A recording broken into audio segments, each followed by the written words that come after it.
I know that my children, in later years, my transgender community will understand. We have to stand up and speak for ourselves. We have to fight for ourselves. We saved their lives. We were the frontliners of the so-called 1969 rebellion of the Stonewall. In the hectic social climate of the 1960s, a revolution emerged, a movement for the LGBT+ community. This revolution was the Stonewall Uprising. The people who rebelled at the Stonewall Inn stood up against violence and prejudice and are responsible for the start of the modern LGBT+ rights movement. But this begs the question, why was a revolution even necessary? People who came out during that time often lost their job in their house. They could be beaten and arrested and sometimes even killed. It was even worse for kids. Most open LGBT+ youth got kicked out of school, were homeless, abused, or drug addicted. And it wasn't just society that was against gay people, the government was too. For example, employers could legally fire somebody based off sexual or romantic orientation, and landlords could deny housing. Reagan didn't even bother mentioning the AIDS epidemic until 1985, resulting in countless people dying from a disease just because of the stigma around gay people. Early gay rights organizations like the MATTCHINE Society started the conversation on LGBT+ rights by protesting and helping LGBT+ people. However, it wasn't really until the Stonewall Uprising that the world started to pay attention. The Stonewall Inn, a gay bar on Christopher Street in Greenwich Village, Manhattan. It was opened by the Mafia in 1966, and there was no running water, no fire exits, and no proper licensing. This was the haven for gay and trans youth in New York City. Queer clubs are safe spaces because no one's judging you for what the rest of the world's judging you for there. For some people, that's the only space where they don't have to worry about how gay they are, or how trans they are, or how queer they are in general. These bars are safe havens where you get to be yourself unapologetically. Naturally, the Stonewall Inn was raided by the police heavily. The people who went to this bar normally allowed it to happen because their fear was stronger than their spite.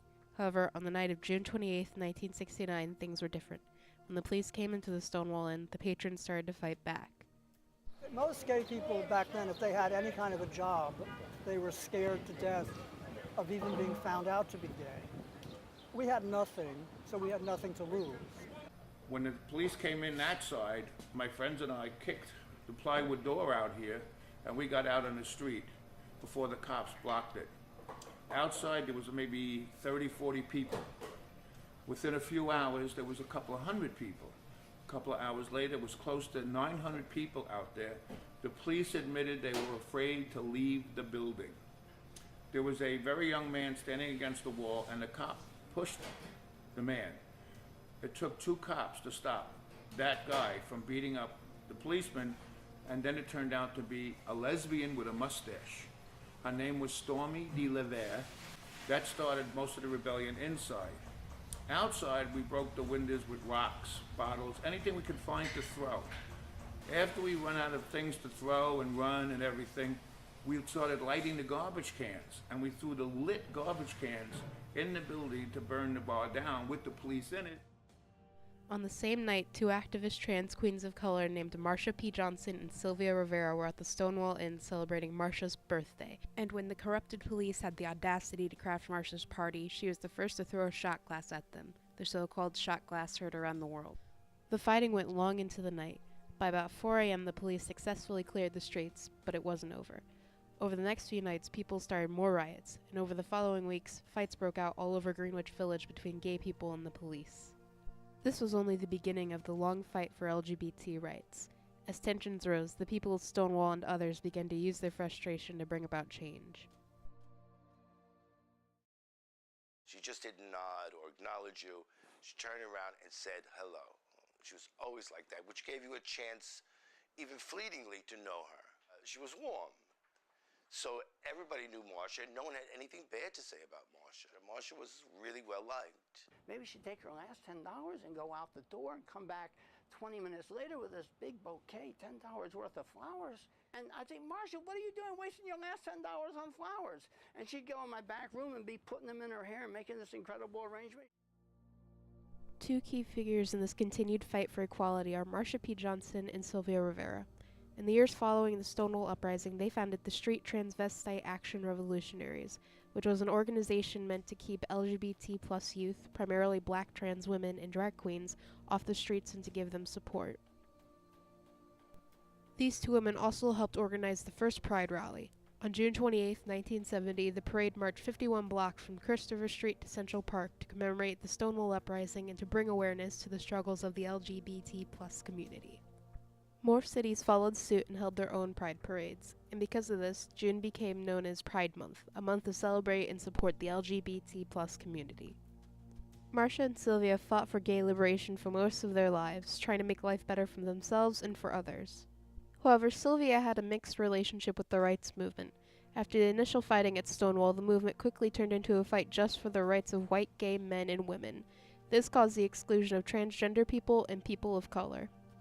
Sylvia left the movement after the first three or 4 years because in this very park she had been refused the right to speak. Y'all better quiet down! At this rally, she took the mic and called for the movement to help all of their community, not just the white gay man. Her actions were met with great backlash, and she was shunned by most of the movement for years. I've never seen anyone so lost. I mean, Sylvia's world had suddenly just collapsed, and Sylvia left the movement for 20 years.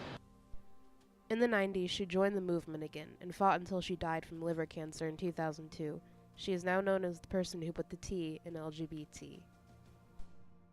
The story goes a bit differently for Marsha. For Marsha, this fight cost her life. On July 6, 1992, she was murdered. Marsha, Pay It No Mind Johnson, spent her life being unapologetically herself and caring deeply about her cause, and for that, she paid the ultimate price. Both Sylvia and Marsha mothered this movement and dedicated what little they had to the fight. They are a part of why this world has progressed as far as it has. I believe in the gay power. I believe in us getting our rights, or else I would not be out there fighting for our rights. But just because they are gone does not mean that their fight is over.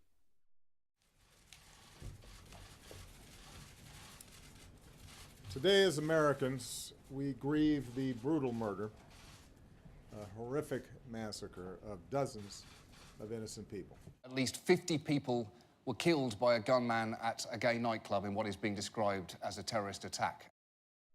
On June 12, 2016, a man who doesn't deserve to be named opened fire on an Orlando gay nightclub filled with people, causing the biggest mass shooting in United States history.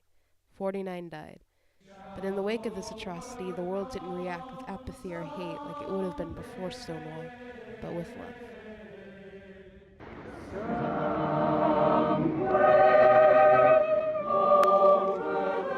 People all over have come together with moving expressions of love and solidarity for the people of Orlando and the LGBT community. It shows hundreds and hundreds of people this morning lining up around the block in Florida, waiting to donate blood.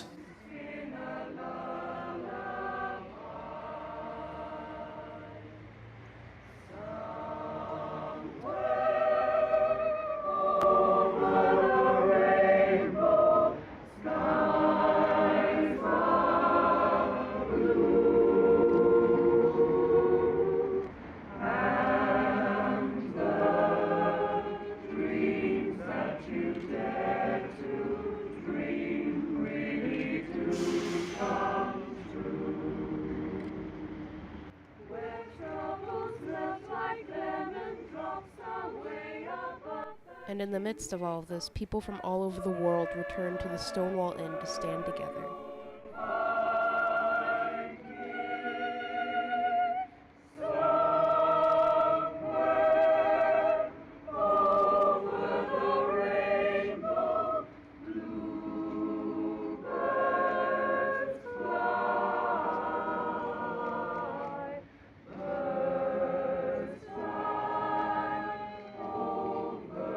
Proves that the acts of those homeless teenagers and drag queens shaped our world, and that their legacies will remain.